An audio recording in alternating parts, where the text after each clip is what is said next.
Hi everyone, and welcome to the Bourbon Obsessed Bourbon Podcast for Friday, January 10th. I am Ed from bourbonobsessed.com, also known on Instagram as bourbon_obsessed. I publish a bi-weekly newsletter featuring the latest bourbon news and releases, and also do this podcast version for your listening pleasure. This is my first podcast episode of the new year, 2025. I hope it's going well for you so far, and thank you so much for joining me. As usual, before we get started with the news, I'd like to share some of the latest bourbon reviews and other features that we have over on bourbonobsessed.com. Over Christmas, we went down to Savannah, Georgia, and spent some time with my brother-in-law and sister-in-law. We also had the opportunity to see some of the great things that Savannah has to offer, and we actually had a great time down there. One of the things we visited was the American Prohibition Museum. It's the first and only museum in the United States dedicated to the history of Prohibition. It has many interactive exhibits, artifacts, and immersive displays, and even a speakeasy, which is a little ironic, but we enjoyed it. We very much enjoyed our visit to the museum, and I have a full article about it over on bourbonobsessed.com. My friend Ray Marcano from over on the Bourbon Resource reviewed Horse Soldier Reserve Barrel Strength Bourbon. He liked it quite a bit. It's bottled at 117.2 proof with an MSRP of $89.99. He got flavors of sweet berries, oak, sweet corn, brown sugar, allspice, and fresh lilies in the nose, with a taste of dark brown sugar, oak, vanilla, and grain, and a finish that was long and rich with little burn with sweet corn, vanilla, and pepper. If you aren't familiar with the brand, it was founded by veterans, and the name and story behind the bourbon are deeply rooted in the historic mission of the Horse Soldiers, a team of elite Green Berets who were deployed to Afghanistan on horseback shortly after the 9/11 attacks. Next, I reviewed A.J. Schreiner Heritage Rye. It's a brand that truly has a unique history. I know, you've heard that before. However, in this case, it is the real deal. A.J. Schreiner was a renowned distiller in pre-Prohibition times, and as it turns out, he took extensive notes during his career. Many years later, 5 of his notebooks were passed down to his great-great-grandson Ken Schreiner, who wanted to pay homage to his ancestors' legacy. The first whiskey release was created to mirror the essence of his great-great-grandfather's pre-Prohibition rye. To achieve that goal, the founders of the brand partnered with Alan Bishop, who serves as their master distiller and blender. For those who are not familiar with Alan, he is a renowned spirits historian and expert on classic distilling techniques. He was formerly the master distiller at Spirits of French Lick and is currently at Old Homestead Distilling Company. I had the opportunity to try this rye and really enjoyed it. It's got those classic flavors that only a pot still can provide. The nose has a malty, grainy doughiness to it, like a rich rye bread dough. In addition, there are relatively mild rye spices, mainly cloves, with some sweet fruit flavors from raspberry jam. The taste is mildly sweet, like from a dark sugar simple syrup, with a bit more noticeable rye spices on a background of fresh rye bread dough with mild dry oak. The doughiness lingers into the finish with some fresh rye bread as well. Soon, however, white pepper spice appears and increases with a touch of tart orange peel as well. Later on, the mouthfeel is increasingly dry with mild dry oak and barrel char. The finish is quite long with a pleasant warmth. I'm pretty old, but nonetheless, I wasn't around during pre-Prohibition times, so I don't know what a pre-Prohibition rye should taste like. Nonetheless, I'm really enjoying this rye. It's bottled at 100 proof, age stated at 6 years, with an MSRP of $124.99. Wheelhorse Double Oak Bourbon was distilled at Green River Distilling, then aged for more than 4 years, and then transferred to char level 1 barrels made from staves which had undergone extensive air seasoning. After a little more than 6 months of additional aging in those barrels, the bourbon was dumped, blended, and bottled without chill filtering. Its flavors are a bit atypical for a double oak bourbon, but are quite enjoyable nonetheless. The dominant flavor in the nose is dry, spicy oak with a supporting cast of moderately sweet brown sugar, hot cinnamon candies, and hints of fruit stripe gum. There's the slightest hint of smoky barrel char, as well. The majority of those flavors continue into the taste, with the hot cinnamon candies now being the dominant flavor, and mild dry oak, brown sugar, and mild barrel char being secondary. The body is a little on the lighter side, but the flavors are still very much present. In the finish, hot cinnamon spice takes center stage, again with relatively mild dry oak and barrel char. The finish is long with a pleasant warmth.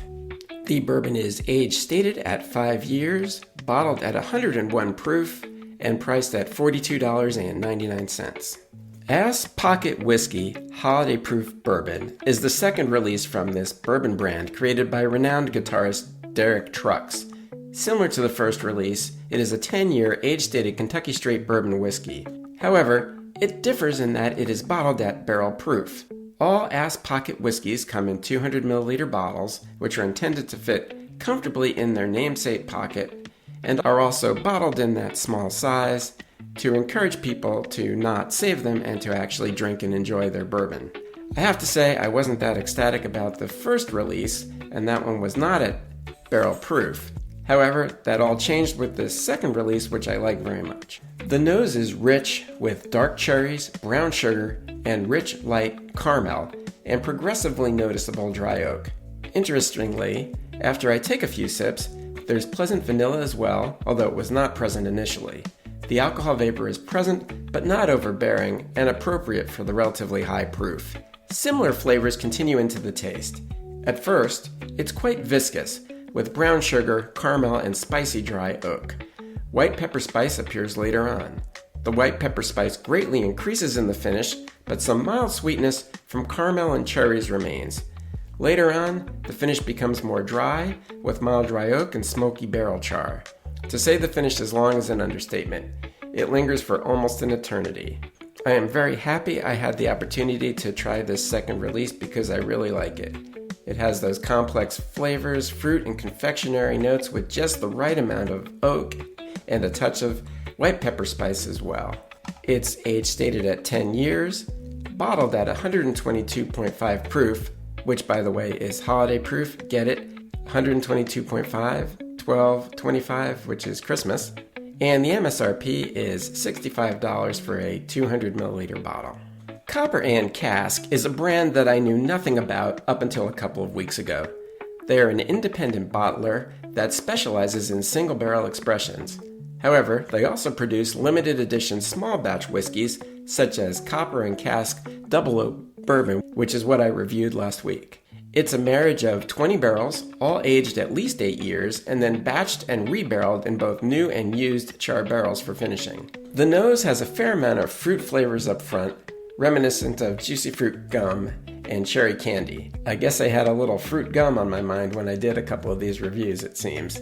In addition, light toffee, mild dry oak, and a touch of cinnamon are there as well. Finally, there's a hint of a mesquite smokiness with just a touch of a tangy barbecue sauce. The alcohol vapor is appropriate for the fairly high proof. The taste has some continuation of the fruit flavors in the nose, with a bit of added brown sugar, hot cinnamon candy, mild mesquite smoke, and mild dry oak. The hot cinnamon spice increases into the finish with mild lingering brown sugar. Later on, dry oak and barrel char are more evident, but are not at all overpowering. There's a touch of tart orange citrus as well. This bourbon has a unique combination of flavors, and I'm not quite sure where that mesquite smoke comes from, but nonetheless, it all adds up to a quite enjoyable pour. It is age stated at 8 years, bottled at 119.2 proof, and with an MSRP of $69.99. Hidden Barn's Slow Fade Batch Bourbon is the 10th release in Hidden Barn's Series 1.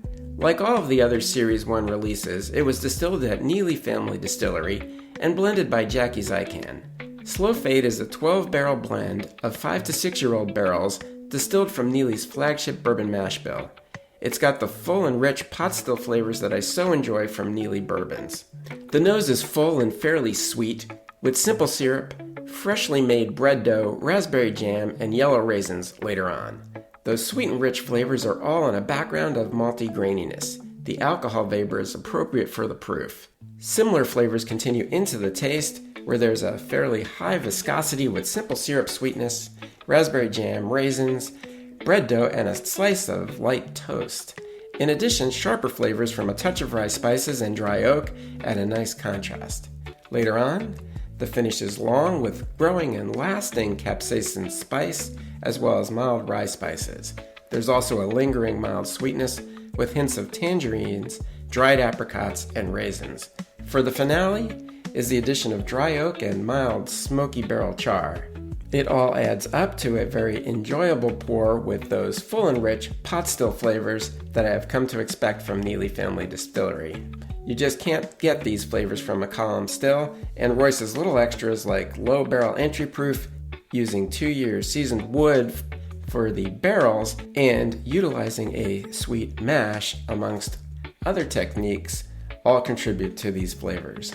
It's bottled at 106.5 proof with an MSRP of $79.99. So now that I've gotten you good and thirsty, let's move on to the news.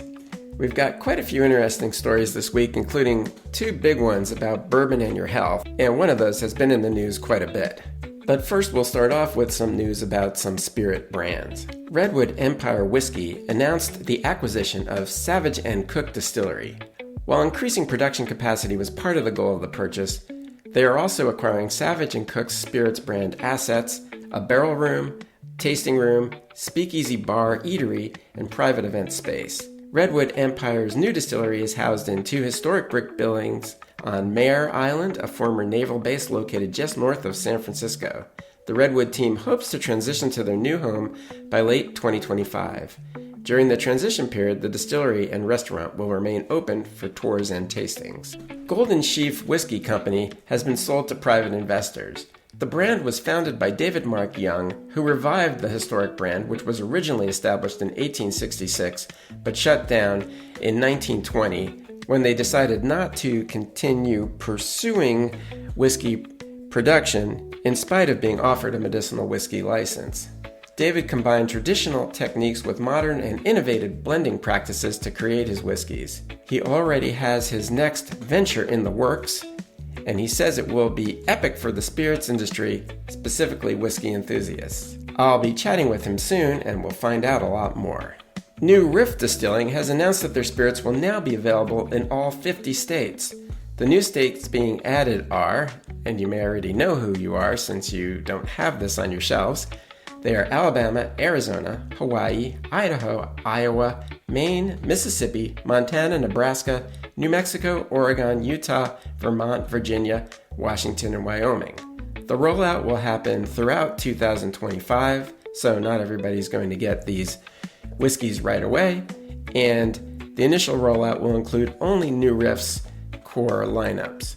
New Riff also does ship to certain states, but not all of them. There's a nice map on their website. Now we'll get into those 2 alcohol and health related stories, because there's quite a bit to discuss, and we can only cover a little bit of it here. On bourbonobsessed.com, I have posts with a summary of the information in these reports and links to the full versions for those who are interested. The first is the review of evidence on alcohol and health published by the National Academies of Sciences, Engineering, and Medicine.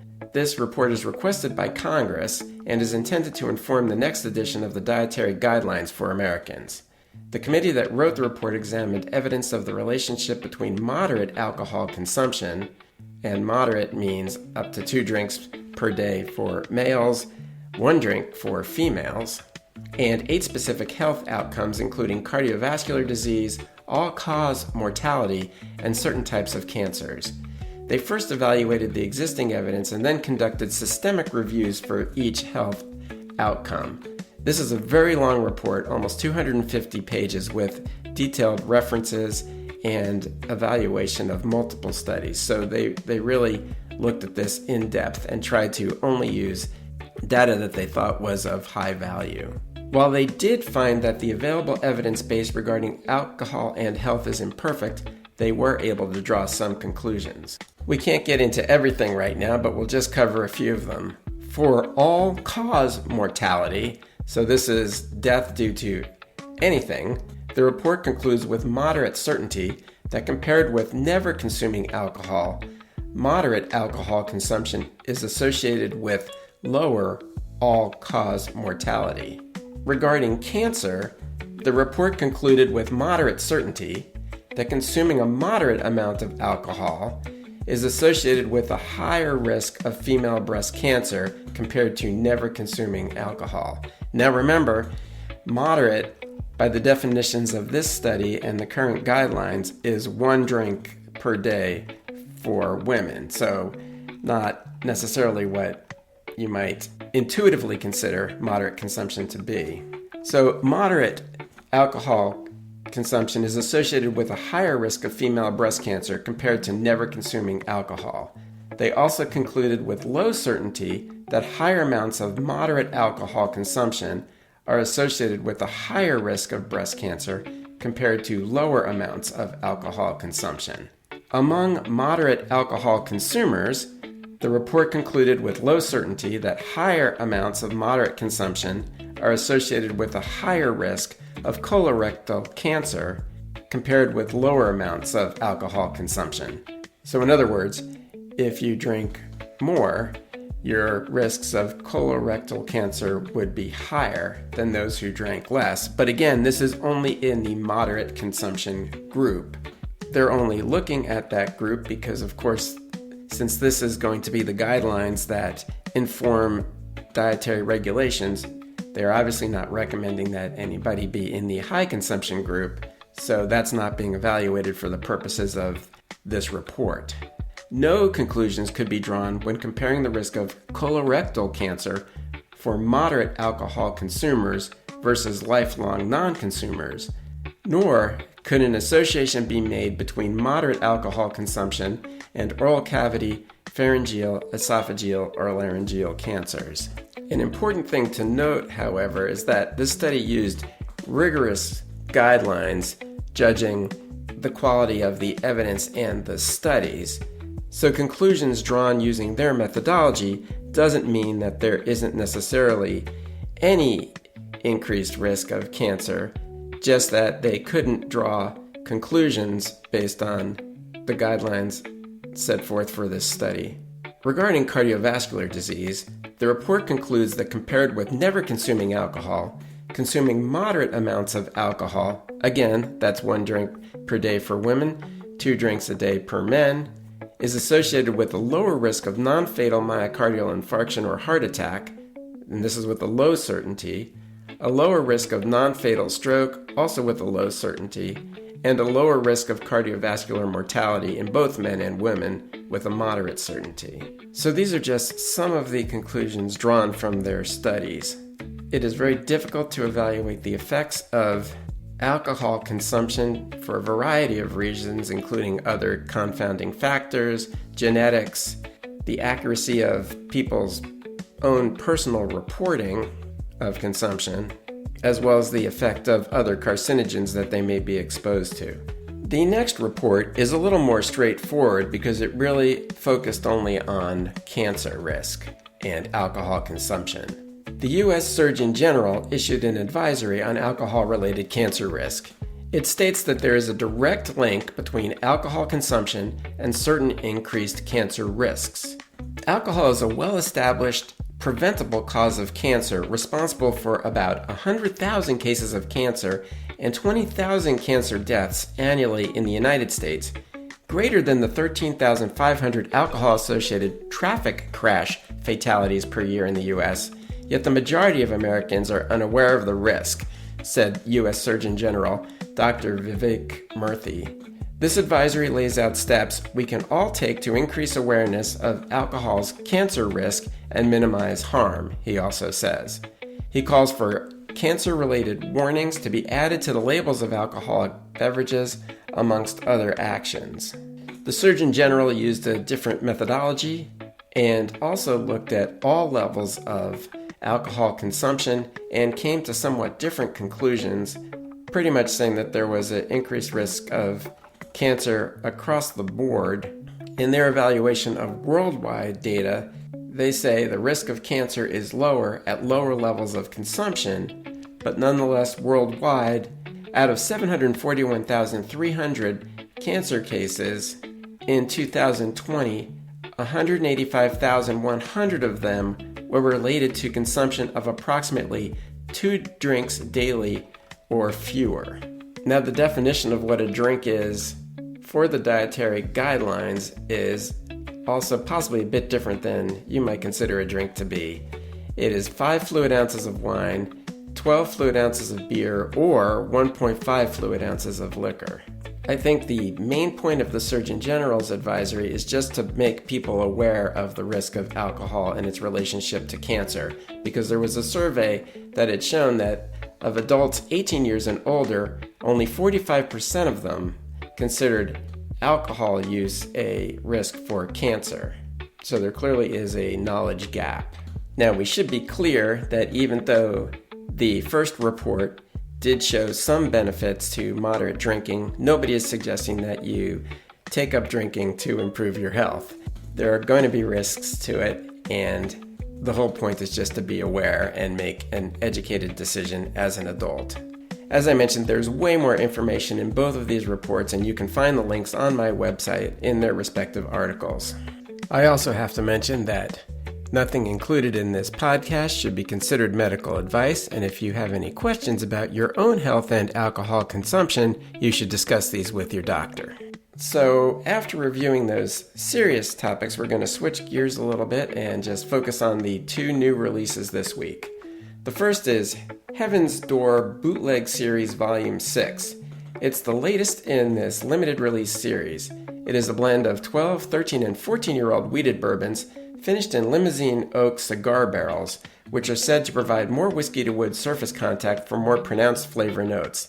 I'm not sure I've ever actually seen these cigar barrels, but they sound like they're much taller than they are wide, thus changing the surface area exposed to the whiskey compared with a regular barrel. The bourbon is presented in a ceramic bottle that features one of Bob Dylan's paintings from his Brazil series.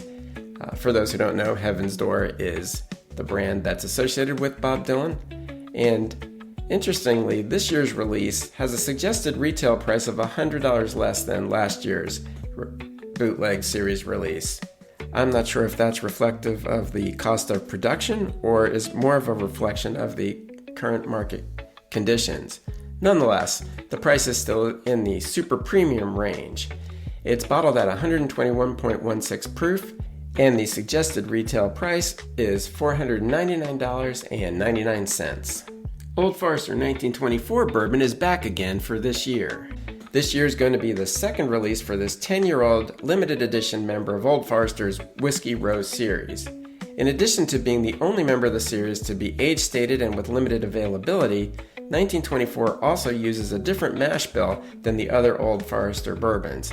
If I remember correctly, I believe that's the Early Times mash bill.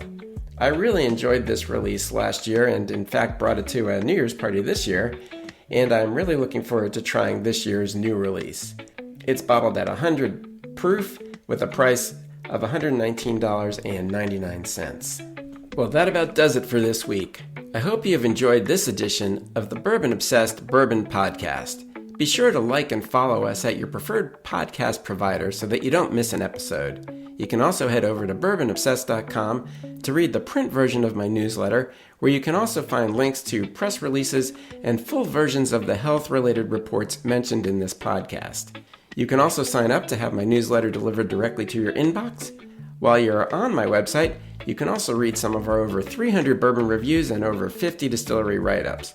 Finally, I can also be found on Instagram at bourbon_obsessed and on Facebook at Bourbon Obsessed. I'd appreciate it if you follow me. Thanks again for joining me and listening to my podcast. Have a great weekend. Cheers.